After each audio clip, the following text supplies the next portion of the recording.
제 이름은 엄홍열.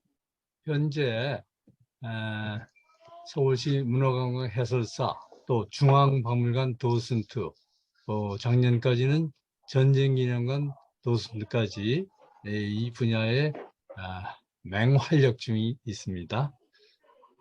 오늘 말씀드릴 사항은 지금 6월이 보훈의 달이죠. 그리고 또 6월 6일 현충일이 있었고 6월 25일은 우리가 북한으로부터 남침을 당한 그런 날이기도 합니다. 이런 것을 아울러서 한번 6.25 전쟁은 어떻게 진행이 됐고 어떻게 끝이 났는지, 물론 이 전쟁 자체가 지금 완전히 끝난 건 아닙니다만 지금 휴전 상태에 있죠. 휴전이라는 건 말 그대로 잠시 전쟁을 서로 멈추고 있다는 뜻입니다. 그런 분야에 대해서 설명을 드리고, 그 다음에 우리가 이제 보훈 사적지를 탐방할 텐데 거기를 간략하게 순서대로 설명하는 그런 프로그램 지금부터 진행을 하겠습니다. 자, 여기 보이는 게 뭘까요? 이게 탱크라는 겁니다. 탱크, 전차. 이게 북한군이 소련으로부터 무상으로 원조받은 탱크. 1950년 6월 25일 새벽 4시에 우리 남한으로 쳐들어왔을 적에 이 탱크를 앞세우고 왔어요.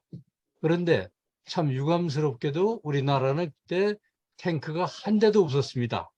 북한은 이런 최신형 탱크를 소련으로부터 241대나 받아가지고 막 쳐들어왔으니까 그게 어떻게 하겠어요? 처음에 밀릴 수밖에 없죠. 또 대포도 마찬가지예요. 대포는 구경에 따라서 큰 포가 있고 작은 포가 있는데 북한은 구경이 122mm라는 건 대포의 지름이 12.2cm라는 얘기겠죠. 우리나라는 105mm. 그러니까 우리는 10.5cm. 그러니까 그만큼 북한은 포가 큰 포를 쏠 수가 있다는 얘기죠. 포가 크면 포탄 알이 크면은 그만큼 퍼지는 화약, 충격이 더 크다는 얘기입니다. 그리고 군인도 북한은 20만 명인데 우리는 그 당시 절반인 10만 명밖에 없었어요. 그런데 6월 25일 새벽 4시에 아무런, 원래는 전쟁을 하게 되면 상대방한테 선전 포고를 하고 그리고 쳐들어오는 게 정도인데, 비겁하게도 아무 얘기도 없이 새벽 4시에 갑자기 이런 탱크와 커다란 포를 앞세우고서 쳐들어왔으니까 어떻게 됐겠어요? 우리가 서울을 사흘 만에 뺏겼죠. 그 다음에 한강에, 그 당시엔 한강에 다리가 딱 두 개밖에 없었어요. 지금 동작동에 있는 커다란 다리 하나하고, 그다음에 광진교 쪽에 광나루 다리라고 하나 있었어요. 근데 광나루는 동쪽에 있는 거니까 북한의 입장에선 필요가 없었고, 한강을 빨리 점령해서 계속 내려와야 부산까지 쳐들어올 수가 있었겠죠. 그래서 한강을 빨리 점령을 하려고 내려왔는데, 에, 우리 국군이 우리 손으로 한강을 파괴시키고, 그래서 국군이 북한군이 한강을 넘어오는데 조금 지체하도록 그런 작전을 폈었죠. 자, 이게 북한군이 서울에 들어와 가지고 의기양양하게 시가행진을 하는 그런 장면입니다. 자, 한강다리 우리 손으로 터뜨렸죠. 그러니까 옆에다가 이제 또 부교를 놔가지고, 왜 그냥 한강에는 탱크가 넘어올 수가 없으니까 이런 간이식 다리를 놔가지고 탱크가 건너오고 또 인민군도 건너오고, 뭐 그러고 계속 쳐 내려온 거죠. 이 당시에 이제 우리의 우리를 도울 수 있는 나라는 미군이 있었죠. 미군이 급하니까 먼저 그 군대를 좀 보냈어요. 이것이 뭐냐면 미 24사단 소속의 스미스 특수임무부대. 이거는 450명으로 구성된 겁니다. 스미스 특수부대라는 건 그 부대장 이름이 스미스였기 때문에 그렇게 부서진 거죠. 이 사람들이 일본에서 비행기로 부산에 와가지고 급하게 이제 북한군이 저 북쪽에서 천해를 오니까 이걸 막아야 될 거 아닙니까? 그래서 여기 서울서 조금 더 내려가면 오산이라고 있어요. 오산에 중미령이란 고개가 있습니다. 거기서 북한군을 저지시키려고 대기하고 있었죠. 근데 이때 보시다시피 요 그림의 밑에 부분을 보면 미군 병사가 무슨 포를 하나 어깨에다 이렇게 짊어지고 있는 걸 보이죠? 이걸 가져왔습니다만 이 포가 부경이라는 건 그 포의 넓이라 그랬죠. 부경이 불과 3.5인치밖에 안 되기 때문에 이걸로 인민군 탱크를 쐈더니 탱크가 부서지지를 않는 거예요. 그러다 보니까 어떻게 되겠어요? 결국은 450명이 왔다가 현장에서 150명이 전사하고 또 31명이 실종되는, 그럼 결국은 흩어지고 말았죠. 그러니 인민군은 승승장구하고 자꾸 남쪽으로 내려올 수밖에 없어요. 여기 지금 지도상에 보면은 파란 부분이 우리 국군과 미군이 있는 지금 얘기하면 경상남북도 정도 요거만 지금 남았고, 붉은 곳은 북한군이 전부 쳐내려와서 지금 그러니까 여기 대구와 부산만 깨트리면 완전히 이제 북한의 점령지가 되고 우리는 어디로 가겠어요? 갈 데가 없죠. 제주도로 가면 되겠지만 제주도 갈 수 있는 배가 있나요? 설사 제주도로 간다 한들 그 조그만 섬에서 어떻게 뭐 얼마나 더 버티겠어요, 그죠? 이런 상황까지 아주 심각한, 이제 곧 항복이냐 아니면 전부 그냥 울분에 펴서 뭐 스스로 뭐 죽을 것이냐 뭐 이런 양자택일, 이런 상황까지 몰리게 된 거죠. 자, 이거는 뭐냐? 자, 이 낙동강, 낙동강이라는 게 여기 지금 보시면은 대구 북방에 있는 옆으로 밑에 보시면 미국 25사단 뭐 이래가 쭉 해서 올라와서 7고 9, 이게 낙동강이거든요. 이 강이 있으면은 적군도 이 넘어오기가 아주 쉽지가 않죠. 다리를 놔야 되는데 다리는 다 끊어놨으니까 이런 상황. 그러니까 여기서 이제 좀 방어하기가 아무래도 평지보다는 좀 쉬운 거예요. 적군으로서는 넘어오기가 좀 어렵고, 이때 이제 그 다부동 전투라는 게 있어요. 유명한 다부동 전투. 이때 백선엽 장군, 이 당시에는 이분이 이제 1사단 사단장이었는데 이분이 끝까지 다부동 전투에서 적군을 막아냄으로 인해서 적군이 이 그 강을 넘어오지 못하도록 끝까지 막았죠. 그래놓고 그다음에 이제 그 유명한 이제 인천 상륙 작전이 나옵니다. 이 당시에 유엔군이라는 건 미군과 우리 국군과 또 그 밖에 우리나라를 도우러 온 15개 나라, 그러니까 미국을 필두로 영국, 프랑스, 뭐 카나다, 네덜란드 이런 전부 합해서 16개 나라, 그다음에 우리까지 합하면 17개 나라 군인들이 되겠죠. 여기에는 항상 총사령관이 있어야 될 거 아닙니까? 그래서 그 유명한 맥어더 장군이 이 당시 총사령관이었어요. 이분이 이 전쟁을 어떻게 하면 빨리 끝낼 수 있을까?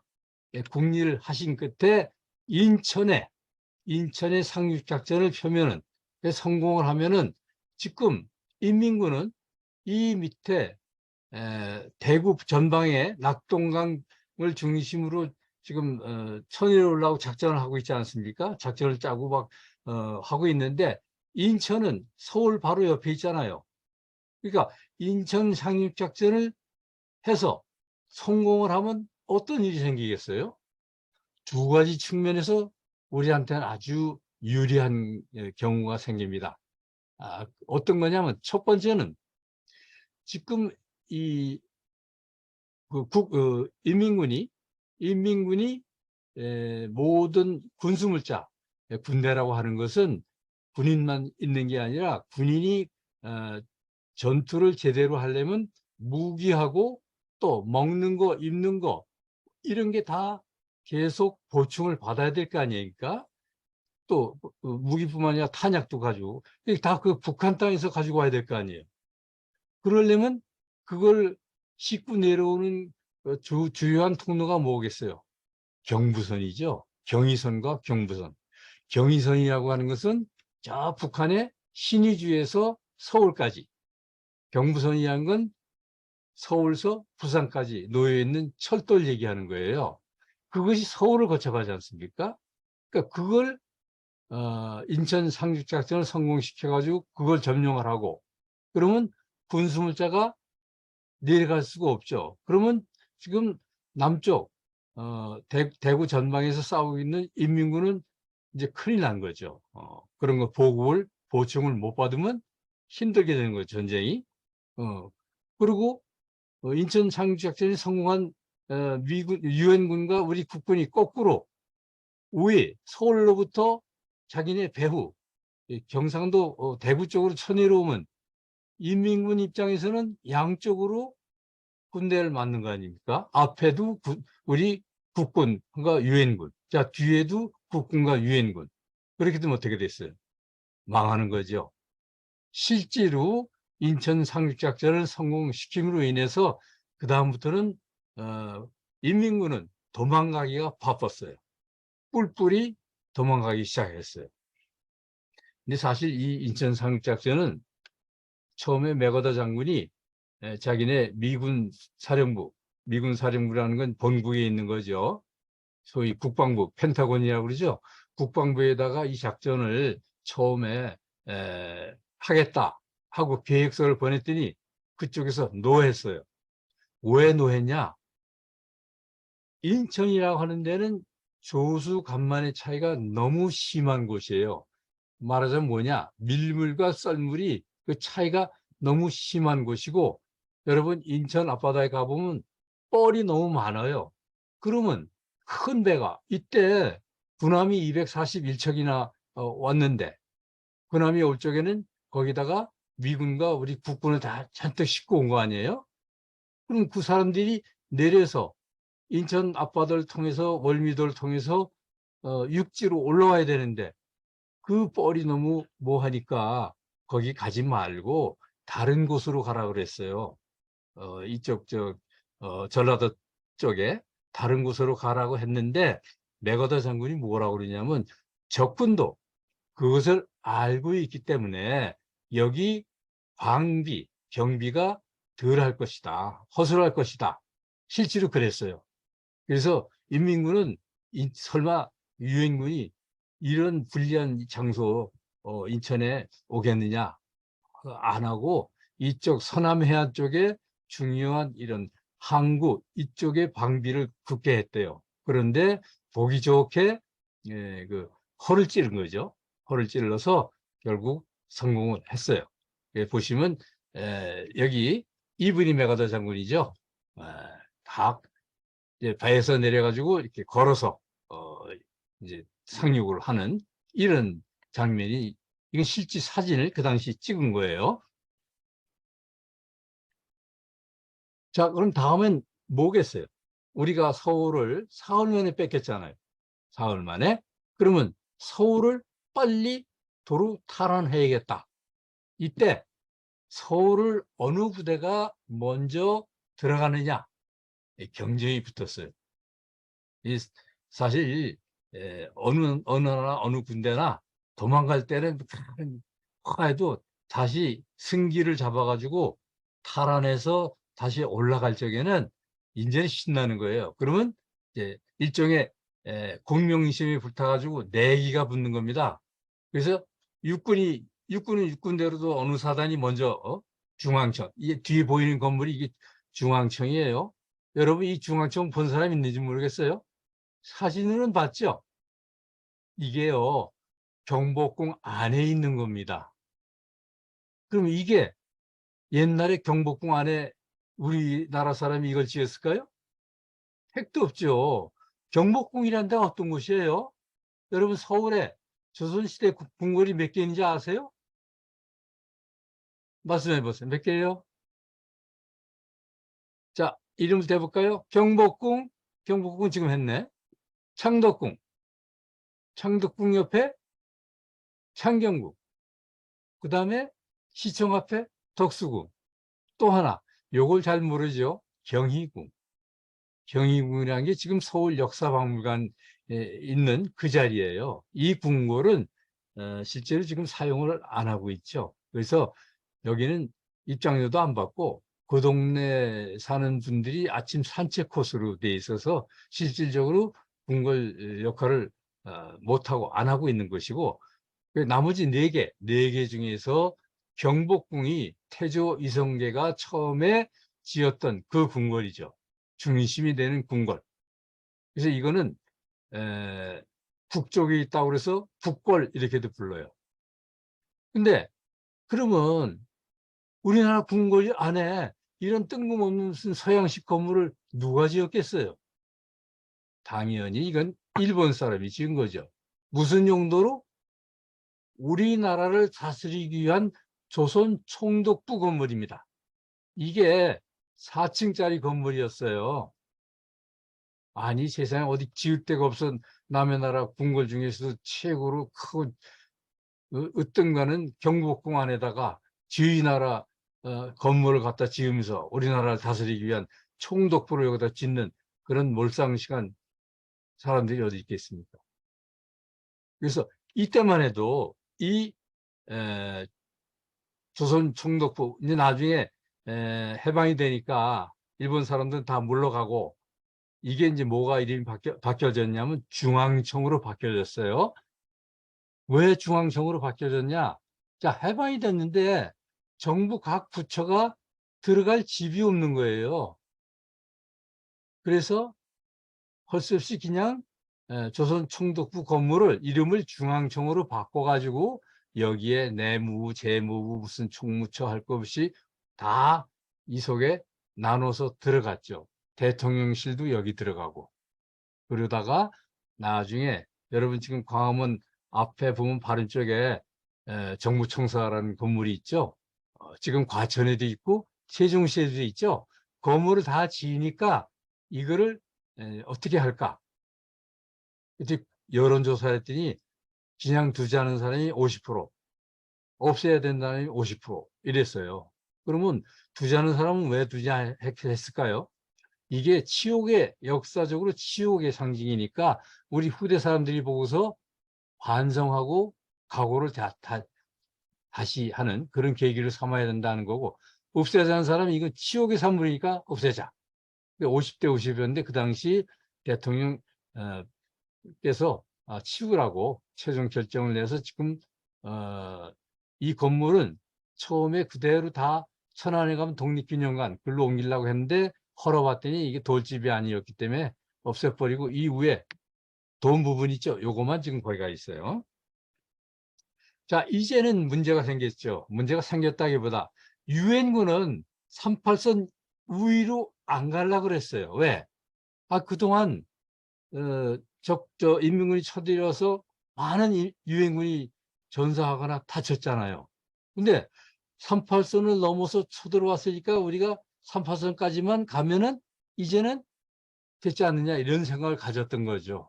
생각해 보세요. 자기네 나라 일도 아니고 남의 나라에 가서 자꾸 멀쩡한 그 군인들, 청년 군인들이 죽으면 어느 부모가 좋아하겠어요. 물론 자유와 평화를 위해서 왔다고 하지만 안 가려고 했는데 우리 입장은 어때요? 이참에 아예 올라가서 압록강까지 가서 통일을 해야겠다.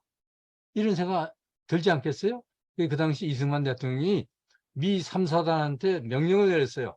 유엔군이 뭐라고 하든 서울로 올라가라. 그래서 이때 우리 국군이 먼저 서울로 올라가니까 유엔군도 할 수 없이 따라오게 됐죠. 자, 이것이 뭐냐면 평양을 우리가 탈환하는 장면이에요. 이승만 박사가 그 당시 대통령이었죠. 거기 가서 연설하시는 장면입니다. 이분이 이승만 여기 한복이 계시죠. 그 평양 시민을 상대로 앞으로 우린 통일이 됐으니까 통일이 다 된 줄 알았죠. 잘 평화롭게 같이 잘 살자. 이렇게 이제 훈시 연설하시는 장면입니다. 그런데 뜻밖에도 중국 군대가 이 전쟁에 참여를 해서 우리가 결국 다시 후퇴를 하게 됐습니다. 한두 사람도 아니에요. 100만 명이 쳐내려왔어요. 100만 명. 생각해 보세요. 끔찍하잖아요. 이 사람들은 총을 쏴도 계속 내려오는 거야.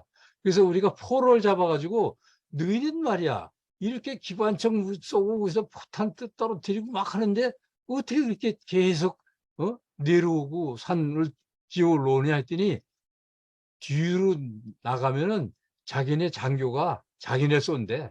그러니까 앞으로 가도 죽고 뒤로 가도 죽을 바에는 한 발짝이라도 앞에 가서 우리 국군이나 유엔군을 죽이면은 빨리 탈환을 하면은 살 수 있다. 이렇게 생각이 들도록 그렇게 했다는 거예요. 그러니까 우리가 또 밀리기 시작했죠. 이건 쏴도 계속 내려오니까. 그리고 중국이란 나라가 인구가 얼마입니까? 지금도 뭐 40억이라고 그죠? 이때도 어마어마해요. 그 당시에 중국의 모택동이는 차라리 입 하나 덜 나고 한국전쟁에 나가서 많이 죽길 바랬는지도 몰라요. 이건 제 생각입니다만. 그럴 수도 있잖아요. 안 그러면 지가 그 당시에 말하자면 중국의 통치자인데 이 수많은 인구를 먹여 살려야 되고 이런 판인데 뭐 그럴 수도 있다고 저는 봐요. 자, 그러니까 이제 이게 뭐냐. 옛날에 저 흥남 철수작전이라는 게 있었죠. 영화에도 나왔죠. 이게 흥남이란 데가 여기입니다. 한경남도 이 부두예요. 이제 우리 국군과 유엔군을 남쪽으로 빨리 후퇴시켜서 전열을 정비해 가지고 다시 이 인민군과 중공군을 막아내려면 전열을 뭐 해야 되는데 이때는 한참 추울 때니까 북한이 또 워낙 춥잖아요. 그러니까 빨리 배로 이 남쪽에 후퇴시켜서 전열을 재정비해 가지고 다시 쳐 올라가자 이런 작전을 핀 거죠. 그래서 배란 배는 다 증발을 해서 흥남에 갔습니다. 부두에. 그래서 그 배들을 타고 이 남쪽으로 내도록 이렇게 계획을 했는데 천만 뜻밖에도 피난민이 10만 명이나 몰려왔어요. 자, 그러니까 유엔군 입장에서는 딱하죠. 왜 그러냐면 유엔군과 국군만 태우고 내려오려고 생각을 했고 또 이 흥남 부두에는 탱크나 뭐 포나 대포나 할 것 없이 군수물자가 굉장히 많았어요. 왜냐하면 배로 실어다 여기다 놨으니까. 그리고 여기서 각 부대가 이제 자동차로 자기네 부대를 가져가게 이렇게 돼 있거든요. 왜 그러냐면 이 당시 이 자동차로 가려면 뭐 몇 날이 걸릴지는 몰라요. 산을 넘고 또 넘고 그래야 돼. 근데 배를 싣고 가면 빠르잖아요. 그래서 여기 흥남 부두 그 벌판에 수없는 군수물자가 있는데 그걸 다 싣고 오려고. 그런데 생각지도 않던 피난민이 10만 명이나 와가지고 우리도 데려가 달라고. 이 사람들은 여기 있으면 우린 죽습니다 이거예요. 우리는 여기 살 적에도 벌써 북한에 지금 김정은이 할아버지 김일성이라는 사람이 옛날에 뭐 집안이 선생님을 했다든가 공무원을 했다든가 너네 집안에 뭐 국군이 누가 있다든가 심지어 은행원이 있다든가 이런 사람은 사상이 나쁘다 해가지고 벌써 제껴놨는데 더더군다나 네 친척이 뭐 남한에 있어? 너 누구 중에 뭐 국군 병사가 있어? 다 이렇게 뭐 죽이거나 아니면 강제 노동 아우지 탄광이라는 데 가서 그 노역을 시키니까 그게 싫어서 이제 남한으로 내려와야 되는 거죠. 아, 소식을 들었더니 배가 수백 척이 와서 국군과 유엔군을 싣고 간대. 그럼 거기 가면 우리도 살 수 있겠지. 왜? 우리는 자유를 찾아서 가려고 하는 사람이니까. 그럼 무작정 온 거죠. 그리고 살려달라고 막 그러니까 처음에 유엔군에서는 안 된다고 그랬어요.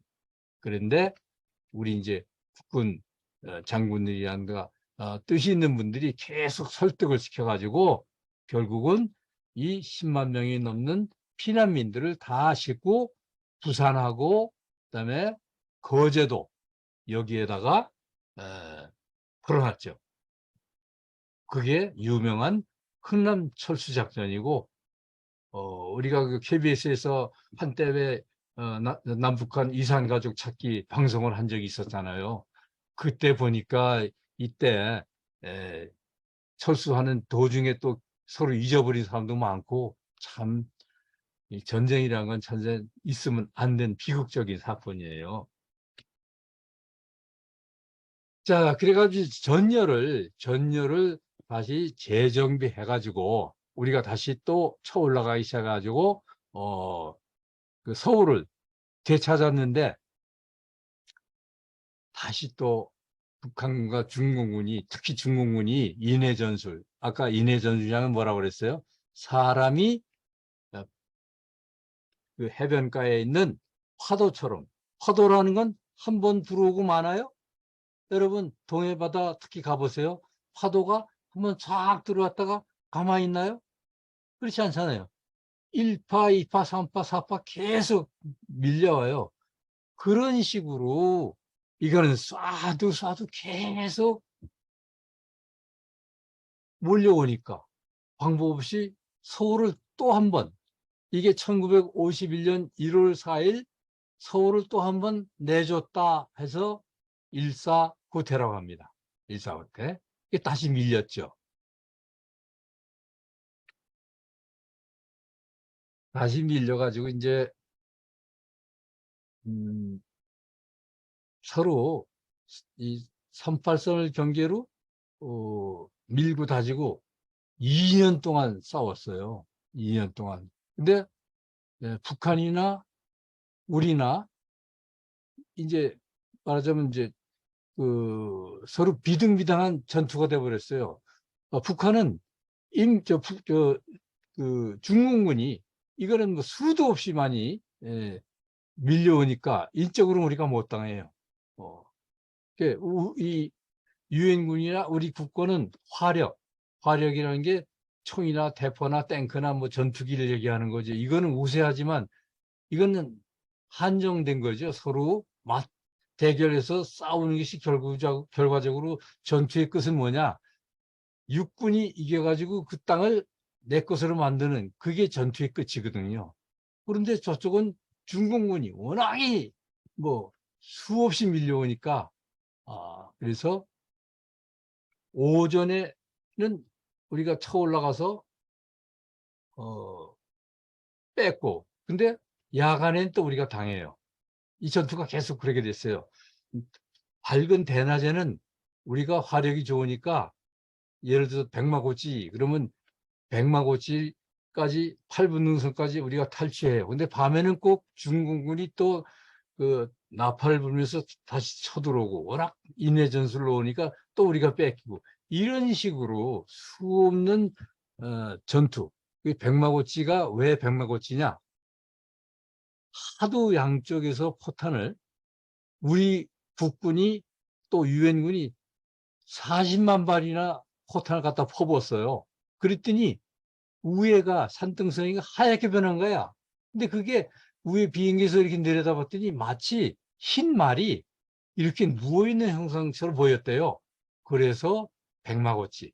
원래는 백마고치가 아니고 321고치, 321고치라는 건 뭐냐면 높이가 321이다 이거예요. 여러분 우리나라는 70% 이상이 산지, 그 산으로 둘러싸진 나라잖아요. 그러다 보니까 조그만 산은 웬만한 산은 이름도 없어요. 군대도 마찬가지예요. 예를 들어서 뭐 금강산, 무슨 태백산, 오대산, 큰 산들 1000m 이상 된 데는 다 이름이 지어져 있지만 300, 200 뭐 이렇게 이래 된 산들은 산의 이름도 없어. 그러니까 그 높이는 알 수 있잖아요. 그죠? 그러니까, 저건 321고치, 이건 무슨 얘기냐. 높이가 321m라는 얘기입니다. 근데, 아까 설명했다시피 이게, 어, 포탄을 양쪽에서 그냥 계속 쏴대다 보니까 산 위가 하얗게 변해가지고 마치, 누워있는 형상이더라. 뭐가? 말이 누워있는. 그래서 백마고치.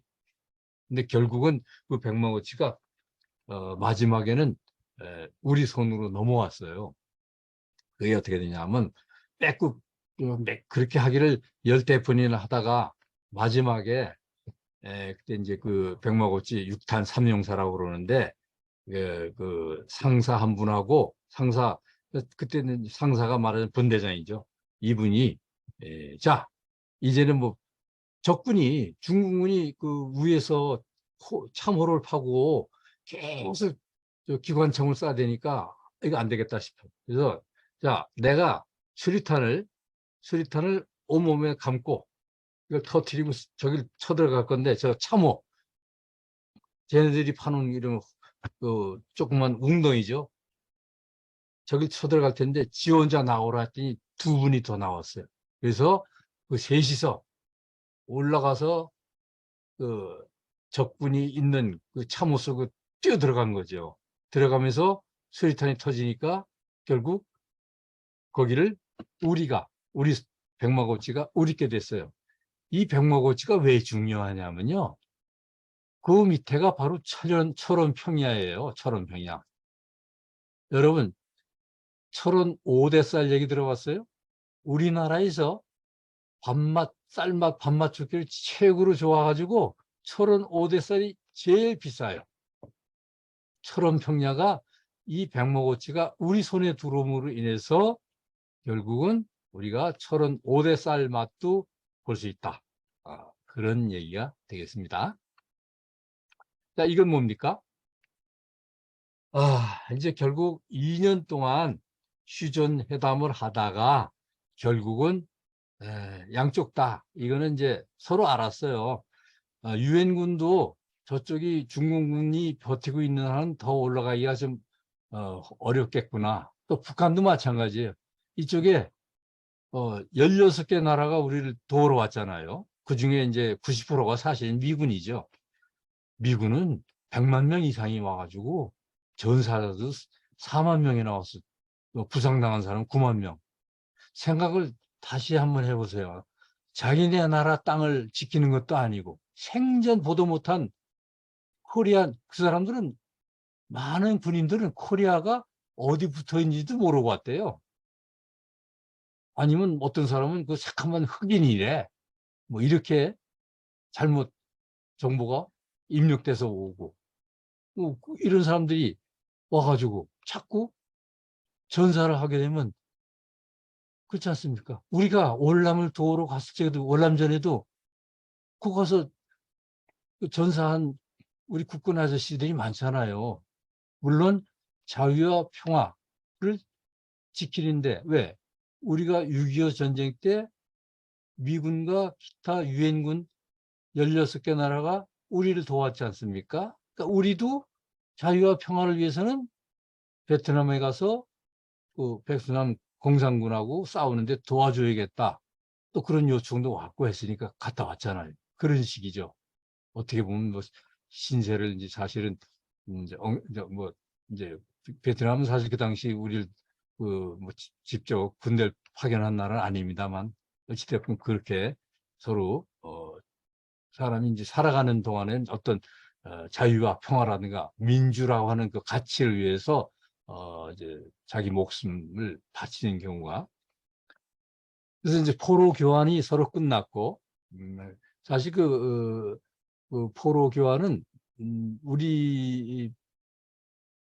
우리가 이제 억류하고 있던 17만 명 중에 7만 명은 나중에 서로 이제 이게 서로 너는 어딜 원하느냐 이거를 중립국 위원들이 와서 감시하는 마당에서 서로 자기 의사표시를 하게 됐어요. 그래서 17만 명 우리가 억류하고 있던 북한군과 공산 중국군이죠. 공산 중국군 중에서 7만 명은 난 북한에 안 간다 그랬어요.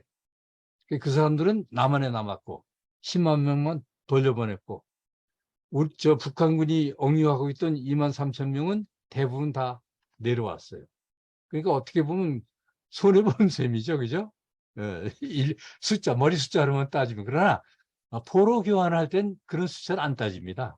그건 의미가 없잖아요. 너희가 2천 명 가지고 있었으니까 너네 2천 명만 내려보내. 이건 말이 안 되죠. 그래서 있는 그대로 보내되 본인 의사를 우리가 그걸 요구를 했어요. 저쪽에서는 뭐라 그러냐면 그냥 맞바꾸자 그랬어요. 근데 그럼 안 된다 이거지. 너네 북한군이나 그다음에 중국군 중에서 여기 우리가 막 억류하고 있는 안 가고 싶은 사람 실제로 왜 그러냐면 인민군이 내려오면서 우리 국군 우리 청년들을 인민군으로 많이 집어넣었어요. 강제로. 근데 여러분 같았으면 인민군으로 가겠어요? 나부터라도 안 가지요. 왜? 그런데 네가 안 가면, 네가 우리 인민군으로 안 들어오면 너희 아버지 어머니 우리가 청산한다. 이렇게 해서 인민군으로 들어온 사람이 많지요. 그런 사람들이 북한으로 가겠어요? 안 가지. 내 부모는 서울에 계신데 내가 왜 북한을 왜 가? 또 북한을 가면은 우대를 받겠어요? 아니죠. 뻔한 거니까 안 가죠. 남았다고? 10분 동안 뭐 하니? 그래서 이렇게 이제 포로 교환을 하고, 이 앞에 사진이 보이는 게 뭐예요? 여러분들 여기 다녀온 사람도 있을 거예요. 이게 휴전선이죠. 휴전선. 참, 이게 세계 어느 나라에도 없는, 아직도 분단 국가로 남아있는 게 우리나라가 아마 거의 유일무이할 거예요.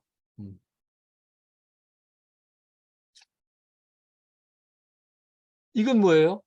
그러면 휴전을 했으면은 서로 평화롭게 살아야죠. 땅굴 아니에요, 땅굴. 이게 우리가 지금 발견한 게 4개나 돼요. 이거 발견 못했으면 그때 우연하게 발견했대요. 뭐 밑에서 이상한 소리가 들리는 것 같고 또 뭐 이렇게 뾰족한 게 뭐 나와 있는데 그 김이 올라오는 것 같고 그래서 어떤 사람이 이걸 본부대에 신고를 했어요. 그래서 설마 하고 땅을 파봤더니 저쪽에서 땅굴을 파고 내려오는 거야. 이게 우리가 이제 그 발견하니까 후닥닥 도망을 갔죠. 여러분 중에 혹시 땅굴 견학 갔다 오신 분 있는지 모르겠어요. 네, 여기 이 강사는 여기를 2번이나 갔다 왔는데 높이가 이렇게 사람이 서서 똑바로 걸어갈 수는 없어요. 이거 걸어가다 보면 허리가 좀 아파요. 왜? 서서 갈 수 있을 만큼 이 땅굴을 파면은 그만큼 힘이 더 많이 들잖아요. 우리나라가 세계에서 다리 잘 놓고 땅굴 잘 파는 나라로 유명한데 우리보다 더 땅굴을 잘 파는 나라가 바로 북한이에요. 이걸 보고 우리도 깜짝 놀랐어요. 야, 그 시절에 지금부터 한참 전 얘기 아닙니까? 한 2, 30년 전 얘기인데 어떻게 저걸 땅굴을 저렇게 파가지고 내려왔을까? 2m다가 조그만 철로까지 놨더라고. 그 철로를 왜 놓겠어요? 철로를 놓은 이유는 그 위에다가 이런 뭡니까 마차 바퀴가 달린 마차가 있죠. 그걸 빼가지고 자기네 북한 땅으로 옮겨야 될 거 아니에요. 에? 그걸 없애야 될 거 아니에요. 그걸 없애면서 자꾸 앞으로 전진해야 남은 땅으로 올 수 있는 거 아니에요. 만약에 이때 발견 안 했으면 발견 못했으면 4개의 땅굴에서 현재까지 발견된 게 4개니까 4개의 땅굴에서 동시에 북한군이 나타났다. 그럼 우리는 열심히 휴전선 그 철조망만 바라보고 있는데 우리 뒤에서 갑자기 어떤 놈이 나타나서 총을 쏴대면 이거 어떻게 되겠어요? 혼비박성하고 거의 뭐 죽음이죠, 죽음.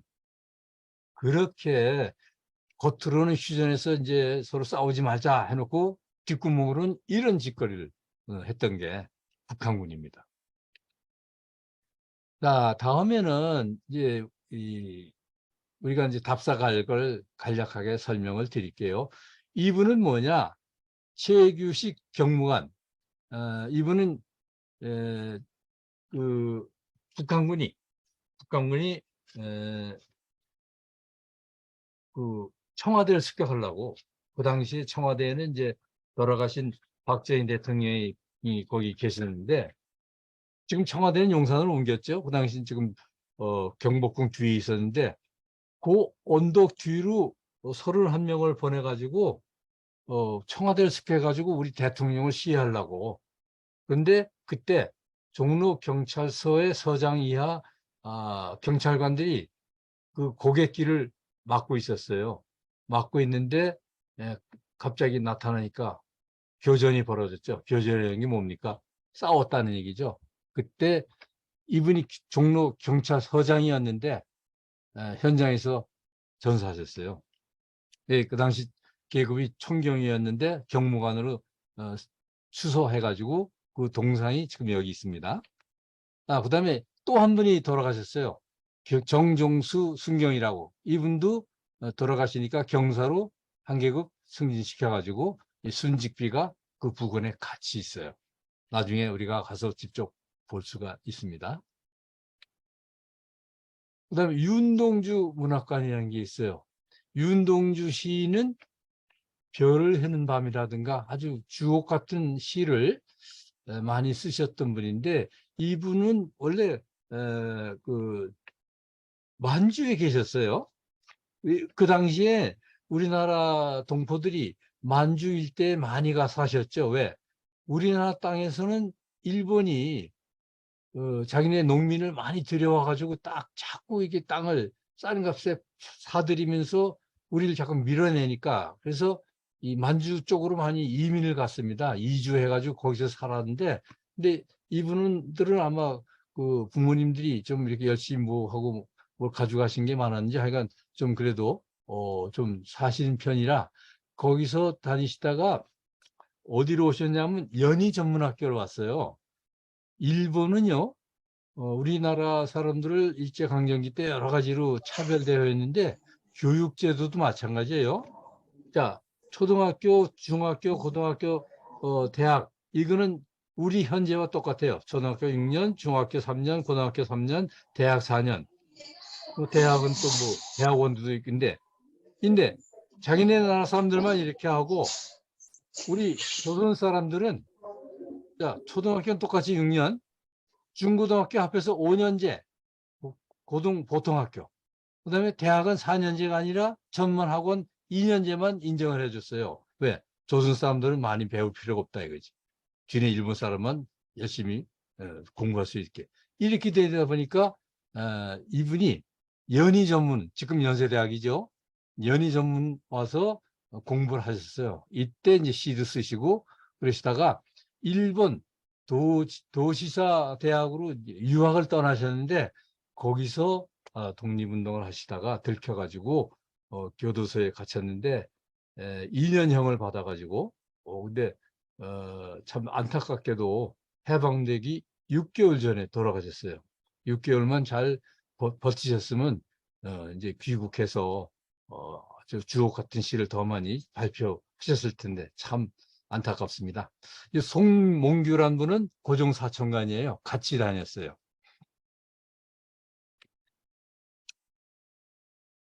이제 현충탑 있죠. 요거는 종로구에 있는 현충탑. 그러니까 6.25 전쟁 때 돌아가시거나 이러신 분들, 이런 분들의 그 조사해가지고 주소지가 종로였거나 아니면 종로 와서 전사하신 분들, 그런 분들을 기리는 그런 현충탑을 세워놓은 게 있습니다. 그 나중에 우리가 가서 이제 볼 수 있을 겁니다.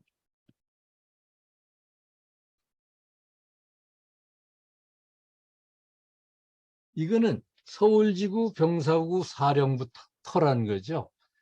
이 서울지구 병사부 사령부라는 게 현재는 수도 방위사령부입니다. 사실 이 서울이라고 하는 것은 어느 나라나 굉장히 중요한 것이죠. 뭐 조선시대의 수도 그럼 어디 한양이죠. 그다음에 이제 우리가 민주공화국이 된 뒤로도 그대로 서울이 우리의 이제 중심 도시가 됐죠. 원래 조선시대에 원래 태조 이성계는 처음에 저기 이 한양 땅을 수도로 삼았던 게 아니고 저 밑에 계룡산이라고 있어요. 그쪽에 터를 닦고 있었는데 그 어떤 하륜이라는 분이 거기보다는 여기가 좋다고 해서 와서 보니까 자 북쪽에 북악산 있죠. 마주 보이는데 낙산 있죠. 그다음에 서쪽에 인왕산 있죠. 동쪽에 뭐가 있어요? 낙산. 요거 네 산을 삥 둘러서 성곽을 쌓으면은 적군이 근접하기가 어렵겠습니다. 또 하나, 이 남산 뒤로 뭐가 있어요? 한강이 흐르잖아요. 한강은 다리가 없으니까 그 당시에는 다리 놓을 기술도 부족했겠지만 일부러 다리를 안 놨어요. 왜? 왜구가 쳐들어올까 봐. 왜구는 뭐예요? 일본 해적을 왜구라고 그러죠. 그 일본 해적은 지금 대마도에 본거지를 두고 우리나라 서남 해안을 무시로 쳐들어왔어요. 이 사람들이 동해안은 안 가요. 동해안은 왜 안 갈까요? 동해안 가봐야 가져갈 게 없어. 맨 산에 나무밖에 없으니까 험악하고. 근데 이 목포 이쪽에서 서남해안에 오면 뭐예요? 우리나라 쌀은 대부분 어디서 많이 나요? 호남 평야죠. 전라남북도, 충청남북도. 그러니까 거기 쌀을 가지고 가려고 그러고 또 사람이나 물건을 가져가요. 사람은 이게 강제로 끌고 가서 자기네 하인으로 부리거나 아니면 그 노예시장 갖다 팔아먹었대요. 그래서 왜구들이 노략질이 심한데 이 한강에 다리를 놔주면 이건 쉽게 넘어오잖아요. 또 우리는 이 길을 안 놨죠. 로마가 세계를 제비할 때는 길을 놨잖아요. 말이 끄는 마차가 막 달릴 수 있도록. 근데 우리는 일부러 길을 안 뚫었어요. 좀 소극적이었겠죠. 근데 그만큼 수도 서울이라는 건 중요한 것이죠. 그래서 서울을 지키는 수도 방위사령부가 이 사령관은 보통 다른 사단장보다 별이 3개, 중장입니다. 그래서 그 밑에 사단이 3개나 배속돼 있어요. 그래서 이것이 서울지구 병사사령부가 있던 터다. 지금 다른 곳으로 이사 갔습니다만 옛날에 여기 있었다 그런 얘기입니다. 자, 현충비 이것도 가서 이제 보실 거고. 자, 근현대사 기념관 여기도 가서 우리가 이건 뭐냐면 그 독립운동가들 이분들 또 4월 우리가 4.19 혁명 그때 돌아가신 분들 이분들을 기리는 그런 기념관이 되겠습니다. 그다음에 이거는 국가관리묘역이라고 그래서 이 안에는 이제 여기 지금 이준 열사 묘역이 있습니다만 이준 이분 아시죠? 그저 헤이그에서 만민 평화 회의가 열세 우리나라 대표로 갔던 분 그분 묘역도 여기 있고 그래서 이건 우리가 또 광복군 묘역도 있고 나중에 차례차례 가서 우리가 볼 수 있을 것입니다. 자, 제가 두서없이 이 현충의 달을 맞아서 우리나라를 6.25전 어떻게 지켰는지 또 그 전에 광복군이라든가 기타 4.19 때 열사들이 이런 분들을 어떻게 기리고 있는지 종로구를 중심으로 해서 설명을 드렸어요. 자, 그러면 이것으로서 제 강의를 끝낼게요. 수고들 많이 하셨어요. 네, 좋은 강의 해주신 어몽여 그 선생님께 감사 인사 박수. 네, 그러면 저희는 10분 4시 10분까지 쉬는 시간 가지고 2부 SNS 교육하도록 하겠습니다. 안녕하세요. 네, 일단 국내 보험 사육지 현장 탐방 SNS 교육을 시작할 건데, 요거는 약간의 실습 교육으로 시작이 될 거예요. 그래서 다들 핸드폰 켜주시고요. 다른 핸드폰 있으시면은 인스타그램 계정 들어갈 수 있도록 인스타그램 어플을 깔아주셨으면 합니다. 자, 먼저 전용 인스타그램이랑 미리 캠퍼스 활용법, 그리고 동영상 제작 가이드를 순서로 할 건데, 다들 포스터 보시면 아시겠지만, 포스터 보고 참여하신 걸로 알고 있는데, 탐방단 전용 SNS 계정을 운영할 예정이에요. 그래서 탐방단 전용 인스타그램을 제가 개설을 했고요. 다들 한번 로그인 해보시겠어요?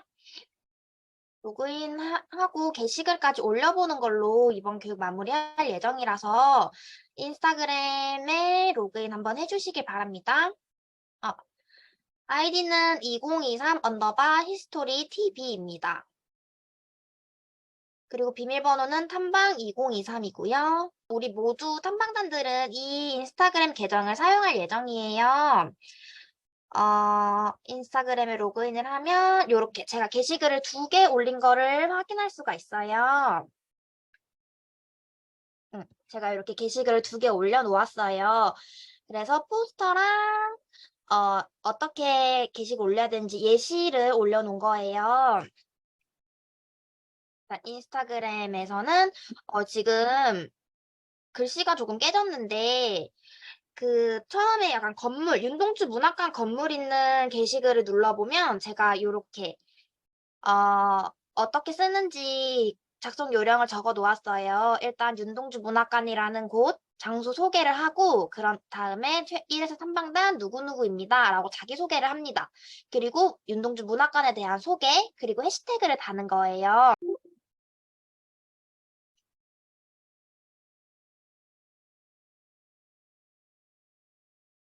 여기에 핸드폰 보면 여기에 있는 플러스 버튼을 누르고요. 플러스 버튼을 누르고 사진을 아무거나 이건 제 점심밥이에요. 사진을 아무거나 선택한 다음 요 다음이라는 걸 누르면 돼요. 이 다음을 눌러서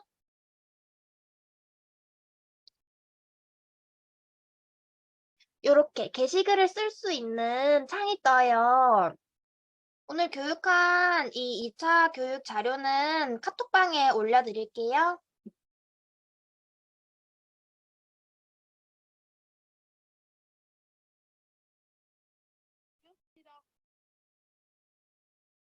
그리고 해시태그를 달면 되는데 여기 샵 버튼하고 샵 국가보훈부 경기북부보훈지청 국내보훈사적지 나라사랑 국제교류문화진흥원 보훈탐방 현충시설 자원봉사 봉사활동이라는 해시태그는 꼭 달아줘야 하는데 오늘 요거는 복사해서 붙여넣기 하는 게 편하기 때문에 제가 교육 끝나고 PPT 자료랑 요 텍스트 파일을 올려드릴게요. 잘 올렸어요. 요렇게 영민 학생이 잘 올려주었어요. 이렇게 자기의 소감도 같이 올려주면 될 것 같아요. 인스타그램 활용법은 요렇게 마무리를 하고요. 그리고 미리 캔버스 활용법에 대해서 간단하게 소개를 해볼까 해요. 다들 미리 캔버스에 대해서 들어봤을까요? 그러면은 우리 네이버에 미리 캔버스라고 검색해 봅시다. 그러면 디자인 플랫폼 미리 캔버스라는 사이트가 떠요.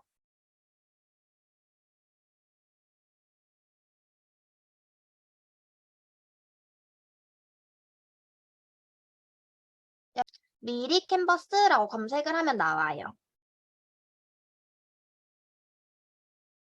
거기 맨 위에 있는 사이트를 들어가면 돼요. 디자인 플랫폼 미리 캔버스를 눌러볼까? 여기 오른쪽에 있는 줄 3개 있는 거 있죠? 이거를 눌러보아요. 이거 눌러보면 밑에 로그인 하기가 있어요. 이 계정을 로그인하기 해서 편한 방법으로 로그인을 하면 돼요. 선생님, 미리 캔버스는 개인 계정으로 로그인을 하시면 돼요. 로그인을 하면 자, 요렇게 뜰 거예요. 아이고. 잠시만요. 네, 요런 모양이 뜰 거예요. 이렇게 떠요? 네, 여기에 맨 위에 있는 템플릿을 눌러볼게요. 그러면 아주 많은 템플릿이 이렇게 떠요. 그 중에서 우리는 인스타그램에 올릴 거니까 여기에서 타입별로 보기, 더보기를 누르면 여기 카드 뉴스가 뜰 거예요.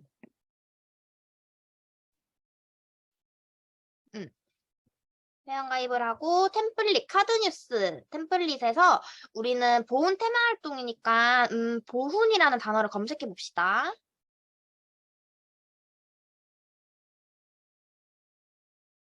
보훈이라는 단어를 검색하면 이렇게 보훈과 관련된, 우리나라와 관련된 이런 테마들이 많이 떠요. 확인했을까요? 여기까지 들어왔을까요? 네, 여기서 자기가 마음에 드는 걸 하나 골라봅시다. 골라서 이 템플릿 사용하기를 누르면 돼요.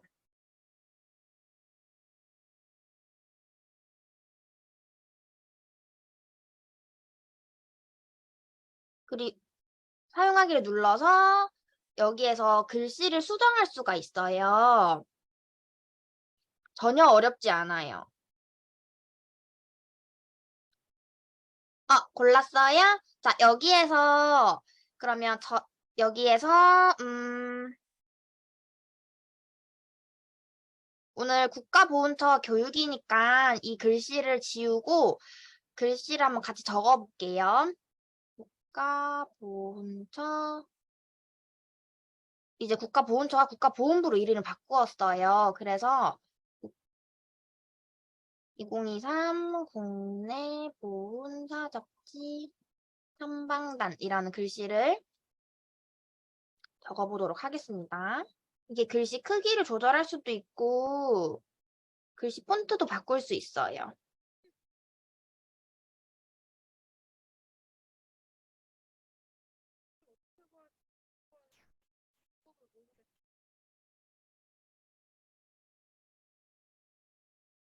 제가 한번 적어볼게요. 핸드폰으로 같이 하는 거니까 같이 따라하면 될 것 같아요. 다 했어요? 글씨를 바꾸고 싶으면 여기 글씨가 있는 부분을 꼭 누르면 돼요.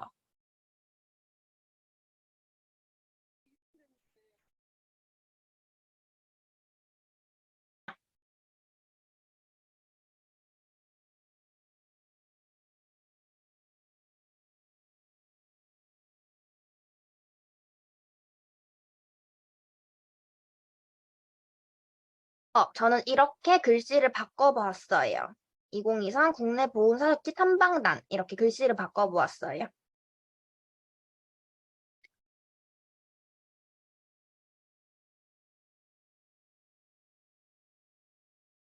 (2023) 국내 보훈사격지 탐방단 요렇게 한번 적어볼까요? 여기에 점 3개 옆에 있는 요 다운로드 모양 보여요? 네, 이걸 누르고 다운로드를 누르세요.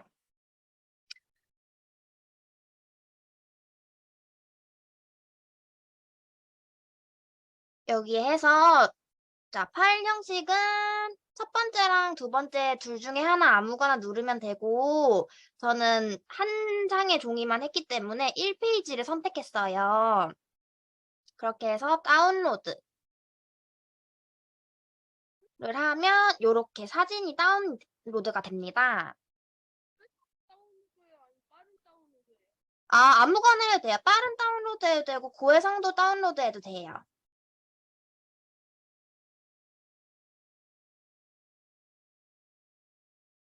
카톡방에 요 다운로드한 사진을 한번 보내볼까요? 선생님이 한번 보내볼게요. 자, 이렇게 오늘 요렇게 만들었다는 걸 사람들한테 보여줘 봅시다. 요렇게 카톡방에 보내주면 돼요. 이렇게 요런 모양으로 우리가 만들 수 있어요. 그래서 요 미리 캔버스를 활용해서 조금 더 예쁘게 게시글을 올려볼 수 있도록 그러면서 더 홍보 효과를 낼 수 있도록 이 미리 캔버스를 활용하면 좋을 것 같습니다. 자, 세 번째로는 동영상 제작 가이드예요. 이거는 같이 실습을 하기에는 시간이 너무 오래 걸리기 때문에 간단하게 소개를 먼저 할게요. 자, 일단 플레이 스토어나 앱 스토어에서 동영상 편집이라고 검색하면 여러 가지 어플이 뜰 거예요. 그 중에서 선생님이 이제 가져온 이 어플들 말고도 또 자기가 쓰기 편한 동영상 편집 어플이 있으면 그걸 사용하면 돼요. 그래서 그걸 하나 다운로드 받으면 웬만해서는 자막을 넣을 수 있는 기능이 있어요. 그래서 자막을 넣고 우리가 이제 브이로그 다들 알죠? 유튜브 보면 나오는 브이로그 찍듯이 우리가 현장 탐방을 돌면서 사진을 이렇게 찍을 거예요. 그러면서 그 찍은 영상과 사진들을 동영상으로 만들어서 인스타그램에 또 업로드를 하는 거예요. 그러면서 현장 탐방 활동을 했다는 것을 사람들에게 알리기 위함입니다. 그래서 영상을 하나 시청을 해볼게요. 이런 기능들을 활용해서 만든 우리가 갈 보온 사적지 테마에 대한 영상이에요. 다들 집중해서 한번 봐주세요.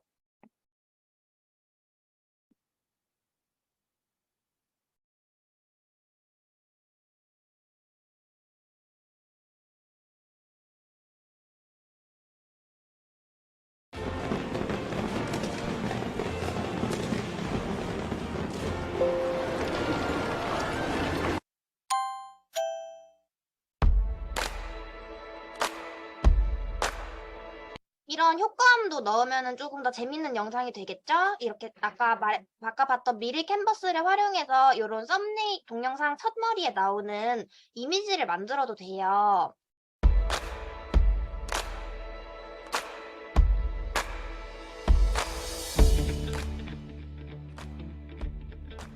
안녕하세요. 저는 청소년문화단 상일여자중학교 김주아입니다. 네, 아까처럼 저도 청소년문화 이렇게 자막을 넣으면은 사람들이 조금 더 보기 편하겠죠? 단 용인한비초등학교 6학년 신유린입니다. 오늘 저희가 여러분들에게 현충시설을 소개할 수 있어서 영광입니다. 이렇게 사진이 돌아가는 또는 영상이 돌아가는 그런 효과를 사용해도 됩니다. 오늘 비디오 여행을 출발하기 전 현충시설을 간단히 소개해드리겠습니다. 독립운동시설이란 조국의 자주 독립을 위해 희생하거나 공헌한 사람들을 기리기 위한 시설입니다. 국가수호시설은 국가의 수호 또는 국민의 생명 등을 위해 희생하거나 공헌한 사람들을 기리기 위한 시설 등입니다. 오늘 저희가 알려드린 현충시설을 여러분도 방문하여 나라 사랑의 마음을 키우고 그 의미와 가치를 되새겨보는 시간이 되었으면 좋겠습니다. 그럼 저희를 따라오시죠. 13도 창의군 탑은 1907년 11월 망우리 일대에서 13도 창의군의 선발대 300여 명이 희생된 곳을 기리기 위해 세워진 탑입니다. 13도 창의군은 전국 연합부대로서 통감부를 격파하고 국권을 회복하기 위하여 조직되었습니다. 여러분, 지금 13도 창의군 탑에 대해서 잘 알아보셨나요? 그럼 저희는 이제 다음 장소로 넘어가 보도록 하겠습니다. 여기는 근현대사 기념관입니다. 근현대사 기념관은 헌법 정신의 요체인 자유, 평등, 민주의 이념이 단순히 외래의 후산이 아니라 선열들이 피땀 흘려 체득하고 축적해온 소중한 가치임을 전달하는 곳입니다.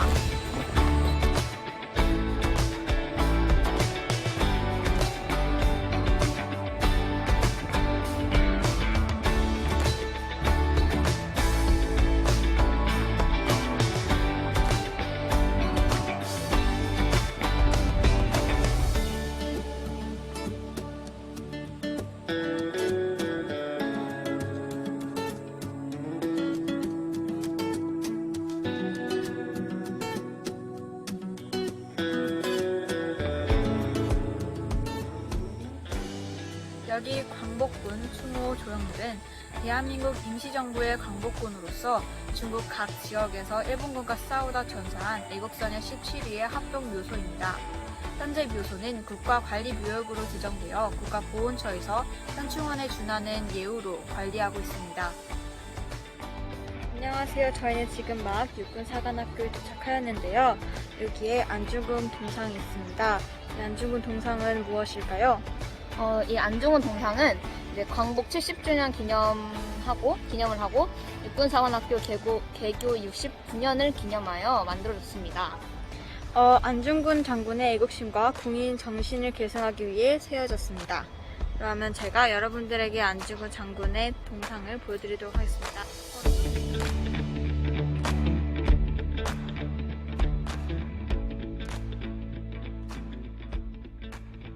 안중근 장군의 동시는 학교 교우민 지인동의 실천적 표상으로 하고 있습니다. 여러분, 천문남과 함께하신 현충시설 탐방 어떠셨나요? 여러분도 시간 날 때 친구들과 함께 오셔서 보시는 것을 추천드립니다. 안녕!